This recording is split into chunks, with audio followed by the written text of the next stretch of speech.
50-এর মারাকানা ট্র্যাজেডির পর ব্রাজিল ফিরেছিল। বাবার কাঁধে বসে খেলা দেখা পেলে বাবার কান্না দেখে প্রতিজ্ঞা করেছিলেন বাবাকে বিশ্বকাপ এনে দেয়া। ছেলে শুধু প্রতিজ্ঞাই রাখেনি, বিশ্বকাপের ট্রফিটাই একেবারে নিজের সম্পত্তি করে বাবার জন্য নিয়ে এসেছিল ব্রাজিলে। 3 বিশ্বকাপ জেতার কারণে সম্মানস্বরূপ ফিফা বিশ্বকাপের অরিজিনাল ট্রফিটা ব্রাজিলকে একেবারে উপহার দিয়ে দেয়। বর্তমানে বিশ্বকাপ ট্রফির যে রূপ, এটা মূলত এসেছে ব্রাজিলের কারণেই। 58 বিশ্বকাপ জয়ের পর আর পেছনে ফিরে তাকাতে হয়নি ব্রাজিলকে। ফুটবলের আদিম কুংফু রূপ ভেঙে জেগো বেনিতো বা সুন্দর ফুটবলে জন্ম দিয়েছিলেন পেলে, ভাভা গারিঞ্জারা। নৈপুণ্যের নায়ক ছিলেন পেলে। বলা হয়ে থাকে, what you see in football now, Pele did it first. উরুগুয়ের প্রথম 2টা বিশ্বকাপ জিতলেও ল্যাটিন আমেরিকান ফুটবল পৃথিবীতে আলাদা জায়গা করে নিয়েছিল মূলত ব্রাজিলের এই সুন্দর ফুটবলের কারণে।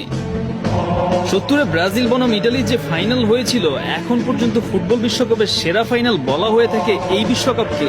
ল্যাটিনরা বিশ্বাস করে ফুটবল ঈশ্বররা নাকি ওই দিন মাঠে নেমে এসেছিল সৌন্দর্যের পসরা সাজাতে।